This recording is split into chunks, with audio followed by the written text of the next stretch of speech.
حضرت علی رضی اللہ تعالیٰ عنہ سے وصیت کرتی ہے کہ جب میرا انتقال ہو جائے تو میرا جنازہ رات کو لے جانا. حضرت علی رضی اللہ سجلے گا محفل سرکار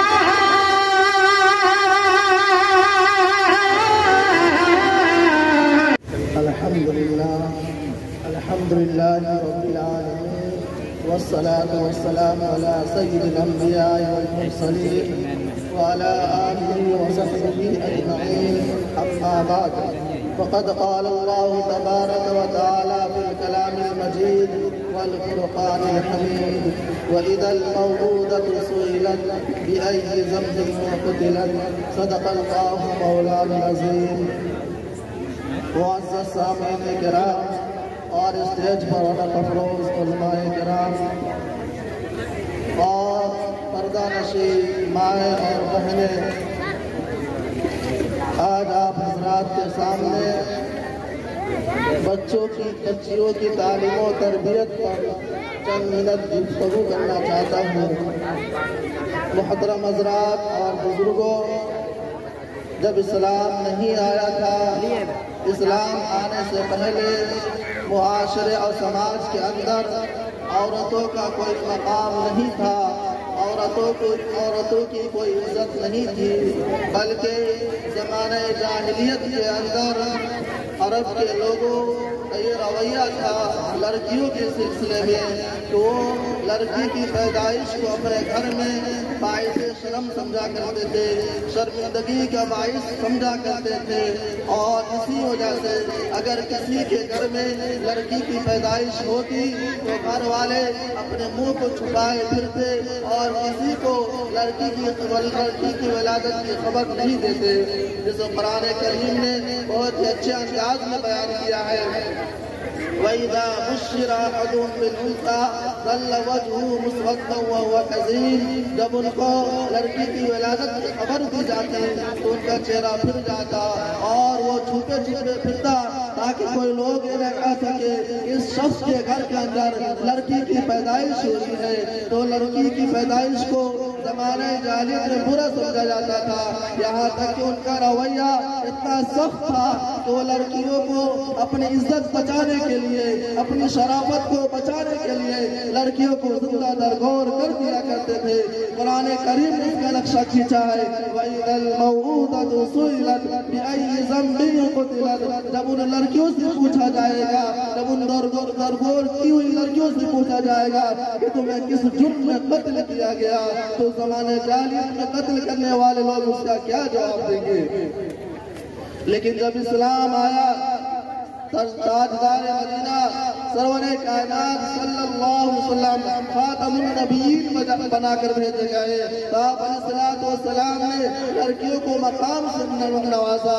اللہ تبارک و تعالیٰ نے عورتوں کے لیے، بچیوں کے لیے، لڑکیوں کے لیے ایک مقام طے کیا، ایک دائرہ طے کیا. اس دائرے کے اندر اس کو عزت و شرافت سے نوازا گیا. اسلام لڑکیوں کو عزت کی نگاہ سے دیکھتا ہے، اسلام لڑکیوں کو شرافت کی نگاہ سے دیکھتا ہے.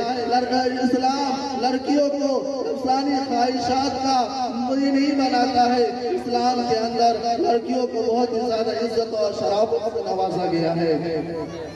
معزز سامعین کرام، اسلام کے اندر لڑکیوں کی تعلیم و تربیت کے اندر پوری کتابیں قرآن و حدیث سے بھری پڑی ہوئی ہے.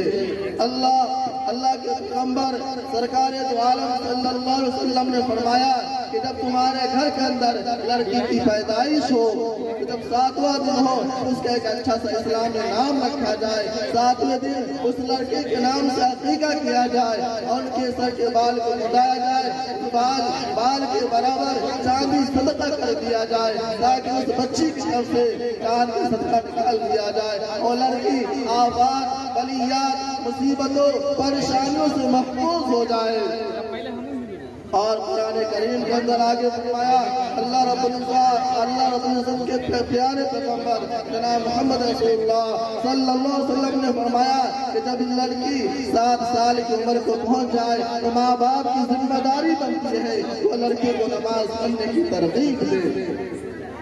اور جب لڑکی کی عمر 10 سال کو پہنچ جائے تو آپ علیہ السلام نے کہا کہ لڑکیوں کو نماز پڑھنے کا حکم دے، اگر نماز نہیں پڑھتی ہے، کوتاہی کرتی ہے تو اسے تعلیماً اس کی ہلکی سی پٹائی کرے۔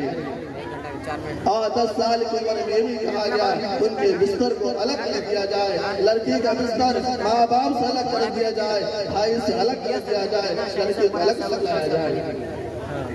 اللہ کے پیغمبر نے فرمایا طلب العلم فریضۃ علی کل مسلم، یعنی علم دین کا حاصل کرنا ہر مسلمان مرد و عورت پر فرض ہے۔ لڑکیوں کو کہا گیا اس طریقے سے لڑکوں کو تعلیم حاصل کرنا ضروری ہے، علم دین کا حاصل کرنا ضروری ہے، اسی طریقے سے لڑکیوں کے بارے میں کہا گیا تو تعلیم حاصل ضرور کرو۔